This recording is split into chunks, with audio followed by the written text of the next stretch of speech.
اعوذ باللہ من الشیطان الرجیم بسم اللہ الرحمن الرحیم۔ بھائیوں اور بہنوں، جمعے کے دن قرآن مجید کی یہ بابرکت صورت ضرور تلاوت کر لینا، کیونکہ اس سورہ مبارکہ کو زمین کے علاوہ آسمان والے یعنی فرشتے بھی تلاوت کرتے رہتے ہیں۔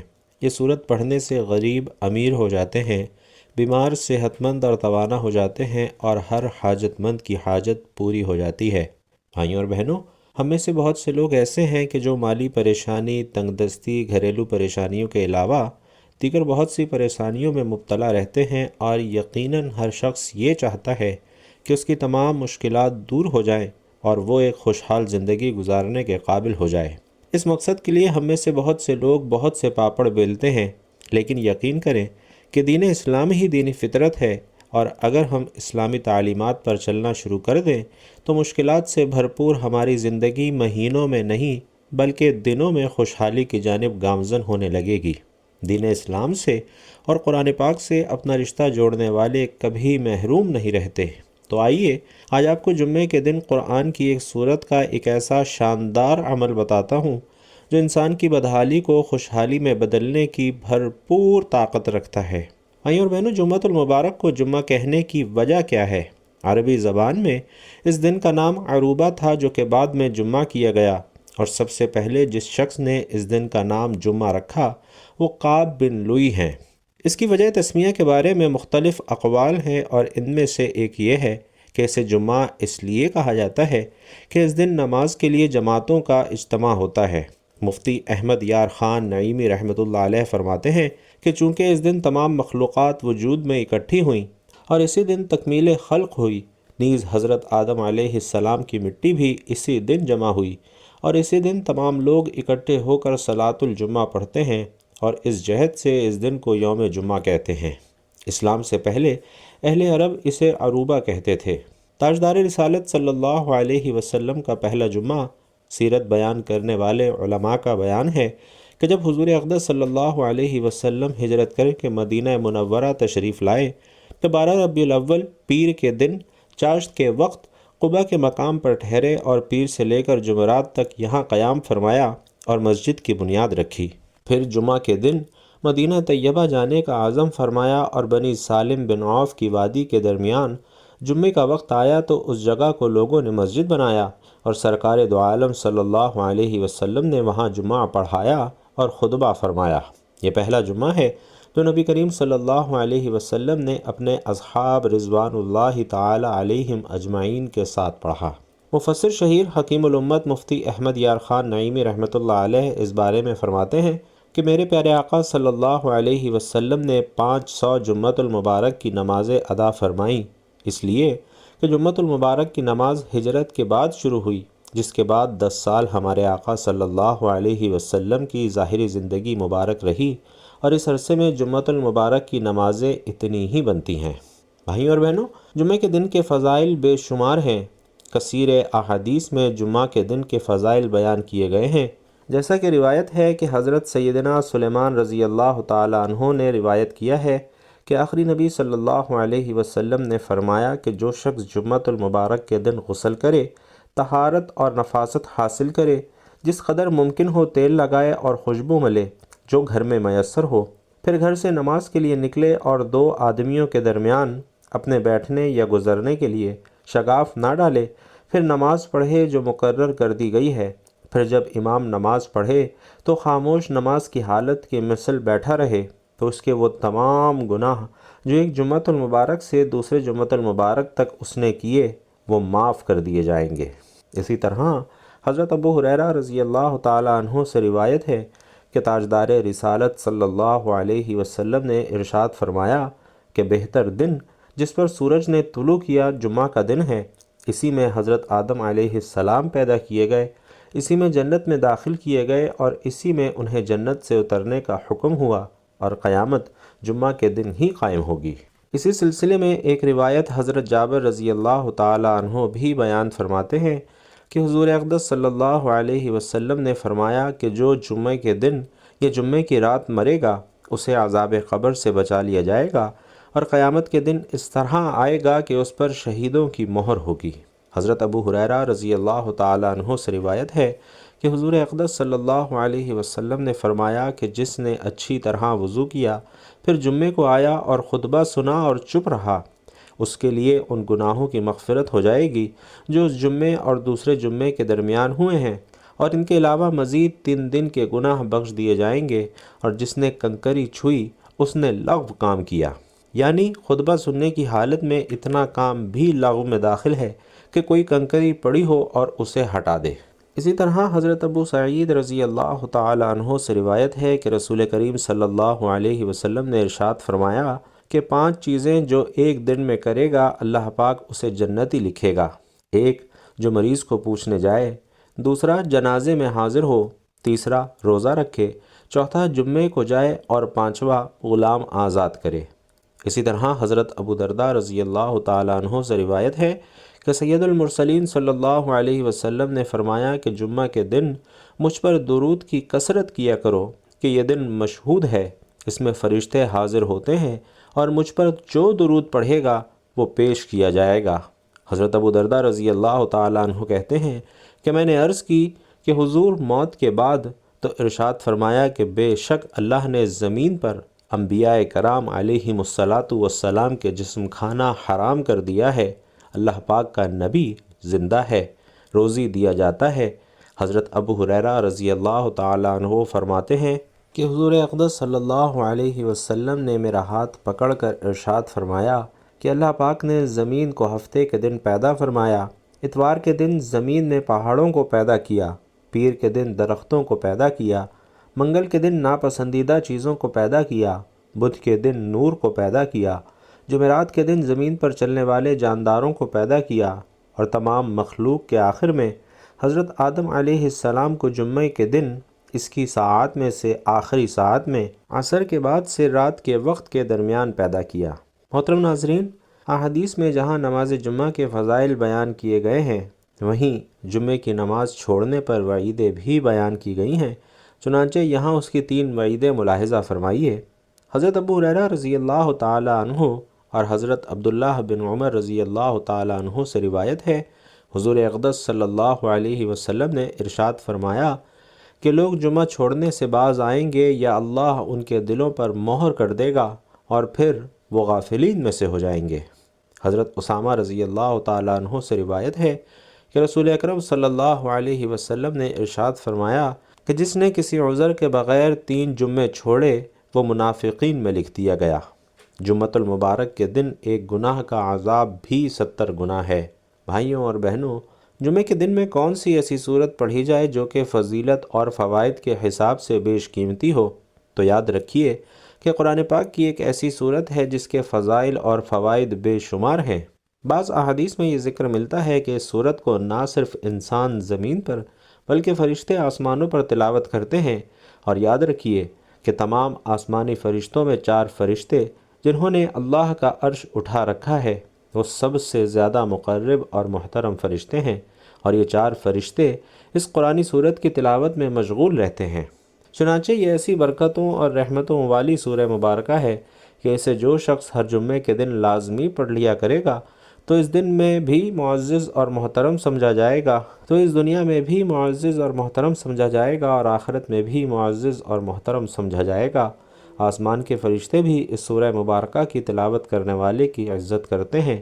قرآن پاک کی اس سورہ مبارکہ کے بارے میں فرمایا گیا ہے کہ بیماری جتنی بھی شدید نوعیت پر اتر چکی ہو، ڈاکٹروں نے مریض کو لا علاج قرار دے دیا ہو، یا کسی بھی طرح کا کوئی علاج کارگر ثابت نہ ہو رہا ہو، تو اس سورہ مبارکہ کی تلاوت کرنے اور سننے والے کی تمام ذہنی اور جسمانی بیماریاں ختم ہو جاتی ہیں، بشرطے کہ اس کی موت کا وقت نہ آن پہنچا ہو۔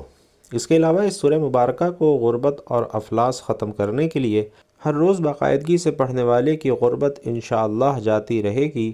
مال و دولت کے حصول کے لیے اور حصول برکت کے لیے اس سورہ مبارکہ کو روزانہ فجر کی نماز کے بعد پڑھنے کا اپنا معمول بنا لیا جائے تو رزق کے بند دروازے کھل جاتے ہیں۔ اس کی برکت سے ہر طرح کی حاجات اور ضروریات اللہ کے حکم سے پوری ہو جاتی ہیں۔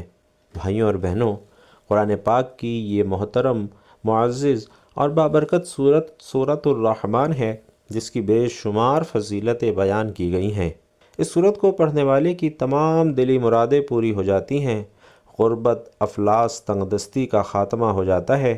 صرف یہی نہیں بلکہ قرض اتارنے کے لیے بھی یہ صورت ہر روز تلاوت کی جائے تو انشاءاللہ اللہ سبحانہ و تعالی قرض اتارنے کا انتظام فرما دیتے ہیں۔ اس سورہ مبارکہ کو پڑھنے والے کی غیبی مدد کے لیے فرشتے اترتے ہیں۔ بھائیوں اور بہنوں، سورۃ الرحمن کو اس حوالے سے بھی بہت بڑی فضیلت حاصل ہے کہ جتنے بھی دماغی اور ذہنی امراض کے مریض ہیں، یہ بات بار بار کے مشاہدات سے ثابت ہے کہ ایسے مریض جو کوما میں ہیں، فالج میں ہیں، جن کو بار بار دماغی دورے پڑتے ہیں، جن پر غشی کے دورے پڑتے ہیں، الغرض ہر طرح کے جسمانی اور دماغی امراض کے لیے ہر روز 3 بار یعنی صبح، دوپہر اور شام اس سورہ مبارکہ کی تلاوت کر لی جائے، اور اگر مریض خود تلاوت نہیں کر سکتا تو اسے اس کی تلاوت دن میں 3 مرتبہ سنا دی جائے تو اس کی تلاوت کی برکت سے چند ہی دنوں میں اس کی بیماری میں نمایاں کمی واقع ہونے لگتی ہے۔ تمام ذہنی اور دماغی امراض کے علاج کے لیے اس سورہ مبارکہ کو مجرب پایا گیا ہے۔ اس کے علاوہ جادو ٹونے، حسد اور کسی بھی قسم کے کیے کرائے کے لیے اس سورت کی تلاوت بے حد فوائد اور برکات کی حامل ہے۔ تو آئیے آج کا سورۃ الرحمن کا جمعہ کے بابرکت دن کا وظیفہ بھی ملاحظہ فرما لیجئے۔ یہ وظیفہ ناظرین اور یہ عمل آپ جمعے کے دن کسی بھی وقت کر سکتے ہیں۔ شب جمعہ یعنی جمعرات اور جمعے کی درمیانی شب سے لے کر جمعے کے دن کسی بھی نماز کے بعد آپ یہ عمل کر سکتے ہیں، یا پھر نماز جمعہ کے بعد باوضو حالت میں جائے نماز پر بیٹھ کر یہ عمل کریں۔ جمعے کے دن آپ اس عمل کو فجر کی نماز کے بعد بھی کر سکتے ہیں، جمعے کی نماز کے بعد بھی کر سکتے ہیں، عصر، مغرب، عشاء کی نماز کے بعد بھی کر سکتے ہیں۔ باوضو حالت میں جائے نماز پر بیٹھ کر سب سے پہلے آپ نے 3 مرتبہ درود پاک پڑھنا ہے۔ درود پاک آپ کوئی سا بھی پڑھ سکتے ہیں۔ آپ چاہیں تو آسان اور مختصر سا درود صلی اللہ علیہ وآلہ وسلم پڑھ لیں، یا صلی اللہ علی محمد پڑھ لیں، یا پھر نماز والا درود یعنی درود ابراہیمی پڑھ لیں۔ چونکہ درود ابراہیمی کی فضیلت تمام درودوں میں سب سے زیادہ ہے، اور پیارے آقا صلی اللہ علیہ وسلم بھی تمام درودوں میں درود ابراہیمی کو ہی سب سے زیادہ پسند فرماتے تھے، لہٰذا کوشش کیجیے کہ آپ بھی درود ابراہیمی ہی پڑھیں۔ آئیے خیر و برکت اور ثواب کی نیت سے ایک مرتبہ میرے ساتھ مل کر بھی درود پاک پڑھ لیں۔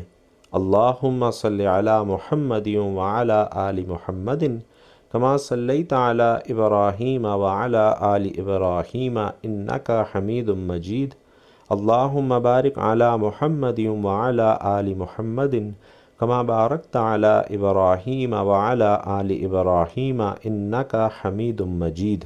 درود پاک آپ کوئی سا بھی پڑھیں، آپ نے 3 مرتبہ درود پاک پڑھنا ہے، اور اس کے بعد آپ نے بیٹھے بیٹھے اپنے جائز مقصد یا حاجت کی نیت کرنی ہے۔ ہر بندے کی حاجت الگ ہے، ہر بندے کا مسئلہ الگ ہے، ہر بندے کی ضرورت الگ ہے۔ اگر آپ کو روپے پیسے کی فوری ضرورت ہے تو آپ اس کی نیت کر لیں کہ یا اللہ مجھے یہ ضرورت ہے۔ اگر آپ اپنا ذاتی مکان خریدنا چاہتے ہیں تو اس کی نیت کر لیں۔ اگر آپ گاڑی چاہتے ہیں، اچھا رشتہ چاہتے ہیں، ملازمت میں ترقی چاہتے ہیں، پسند کی شادی کا ارادہ ہے، قرض کی ادائیگی کے لیے یہ وظیفہ کر رہے ہیں، یا پھر کسی بھی اپنے مقصد کے لیے یہ وظیفہ کر رہے ہیں، تو اس مقصد کو اپنے ذہن میں تصور کریں اور یہ وظیفہ شروع کر دیجئے۔ سب سے پہلے آپ نے تعوذ اور تسمیہ یعنی اعوذ باللہ من الشیطان الرجیم بسم اللہ الرحمن الرحیم پڑھ کر وظیفے کا باقاعدہ آغاز کرنا ہے، اور یاد رکھیے کہ تعوذ اور تسمیہ وظیفے کا باقاعدہ حصہ ہے، اس لیے اہتمام سے پڑھیں، اور اس کے بعد آپ نے اپنے ہاتھوں کی انگلیوں پر گن کر 33 مرتبہ سبحان اللہ پڑھ لینا ہے۔ اس کے بعد 33 مرتبہ ہی الحمدللہ پڑھ کر پھر آپ نے 34 مرتبہ اللہ اکبر پڑھنا ہے۔ یہ عمل ناظرین تسبیح فاطمی کہلایا جاتا ہے۔ تسبیح فاطمہ رضی اللہ تعالیٰ عنہا بھی نہایت ہی فضیلت اور برکت والی تسبیح ہے۔ تسبیح فاطمہ کے بعد آپ نے پھر سے 3 بار درود پاک پڑھنا ہے اور 1 مرتبہ سورۃ الرحمن کی تلاوت کر لینی ہے۔ آپ چاہیں تو موبائل فون سے دیکھ کر بھی سورہ رحمان کی تلاوت کر سکتے ہیں، یا پھر اگر آپ قرآن مجید سے کھول کر اس کی سورت کی تلاوت کرنا چاہیں تو آپ وہ بھی کر سکتے ہیں۔ سورۃ الرحمن 1 مرتبہ پڑھنے کے بعد آپ نے 3 مرتبہ درود پاک لازمی پڑھنا ہے، جو کہ آپ نے عمل کے شروع میں پڑھا تھا، اور تلاوت کے بعد آپ نے اپنے ہاتھ کی انگلیوں پر گن کر یا پھر تسبیح کے دانوں پر گن کر 100 مرتبہ پہلا کلمہ یعنی لا الہ الا اللہ پڑھنا ہے۔ یعنی ایک تسبیح آپ نے لا الہ الا اللہ کی مکمل پڑھنی ہے۔ جب 100 بار اس طرح یعنی لا الہ الا اللہ پڑھ لیں تو آخر میں ایک بار محمد الرسول اللہ بھی ضرور پڑھنا ہے۔ اس طرح سے انشاءاللہ آپ کا وظیفہ مکمل ہو جائے گا، اور آخر میں پھر سے 3 بار وہی درود پاک پڑھ کر اپنے دونوں ہاتھ دعا کے لیے اٹھا لیجئے اور اللہ کی بارگاہ میں اپنی فریاد پیش کر دیجئے۔ صدق دل سے اور عاجزی کے ساتھ اللہ کے حضور دعا کیجئے۔ بھائیوں اور بہنوں، یاد رکھیے کہ دعا کرتے وقت اپنے ہونٹ ہلانا، آواز نکالنا یا پھر بول کر دعا کرنا ضروری نہیں ہے۔ اپنے ہاتھوں کو بلند کر کے نہایت خاموشی اور عاجزی کے ساتھ، اور ہو سکے تو اپنی آنکھیں بند کر کے اللہ کے حضور اپنی فریاد پیش کریں۔ انشاءاللہ جلد آپ دیکھیں گے کہ آپ کی دعا پوری ہونے کے لیے حالات سازگار ہونا شروع ہو جائیں گے۔ یہاں یہ بھی عرض کرتا چلوں کہ بعض لوگ کہتے ہیں کہ فلاں وظیفہ کرو فوری مراد پوری ہو جائے گی، فلاں عمل کرو فوری رقم مل جائے گی، فلاں وظیفہ پڑھو فوراً کام ہو جائے گا۔ بھائیوں اور بہنوں، ایسا ہرگز نہیں ہے، کیونکہ یہ دنیا ہے اور یہ اسباب کے تحت ہی چلتی ہے، اور یہ قانون قدرت ہے جو اللہ رب العالمین نے تخلیق کیا ہے۔ ہاں، اگر اللہ چاہے تو اس کی ذات کچھ بھی کر سکتی ہے اور پلک جھپکنے سے پہلے کچھ بھی ہو سکتا ہے، لیکن ہر وظیفے اور ہر عمل کے لیے ایسا کہنا درست نہیں ہے۔ ہاں، آپ کے حالات بدلنے کے اسباب پیدا ہونا شروع ہو جائیں گے۔ اللہ مشکلات حل فرماتا ہے، لیکن اسباب کے تحت، اور اللہ ہی بہترین مسبب الاسباب ہے۔ پختہ یقین اور نیت کے ساتھ آج کا بتایا گیا یہ عمل ضرور کریں اور نتیجہ خود اپنی آنکھوں سے دیکھیں۔ اللہ پاک سے دعا ہے کہ ہمیں یوم الجمعۃ المبارک اور نماز جمعۃ المبارک کی حفاظت اور قدر کرنے کی توفیق عطا فرمائے۔ اسی طرح رمضان کی ہر گھڑی اور ہر ساعت سے بھرپور مستفید ہونے کی توفیق نصیب فرمائے۔ اللہ رب العالمین تمام بیماروں کو شفائے کاملہ عاجلہ عطا فرمائے۔ اللہ تعالیٰ جو بھی مقروض ہیں ان کا قرض جلد سے جلد ادا کروائے۔ جو لوگ بے اولاد ہیں اللہ تعالیٰ انہیں نیک اولاد نصیب فرمائے، اور جو صاحب اولاد ہیں اللہ رب العزت انہیں اپنے والدین کا تابع مطیع اور فرما بردار بنائے۔ اللہ تعالیٰ ہم سب کو 5 وقتہ نماز پڑھنے کی توفیق نصیب فرمائے، اور اے اللہ ایسی نماز پڑھنے کی توفیق عطا فرما جس سے تو اور تیرا حبیب صلی اللہ علیہ وسلم راضی ہو جائے۔ زندگی میں ایسے نیک اعمال کرنے کی توفیق نصیب فرما جس سے تو اور تیرا حبیب صلی اللہ علیہ وسلم راضی ہو جائیں۔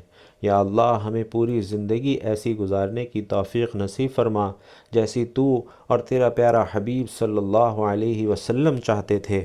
یا اللہ پیارے آقا صلی اللہ علیہ وسلم نے تجھ سے جن جن خیر کی دعائیں کی ہیں ان تمام دعاؤں میں ہمارا بھی حصہ شامل فرما، اور تیرے پیارے حبیب صلی اللہ علیہ وسلم نے تجھ سے جن جن شرور سے پناہ چاہی ہے ان تمام شرور سے ہمیں بھی پناہ عطا فرما۔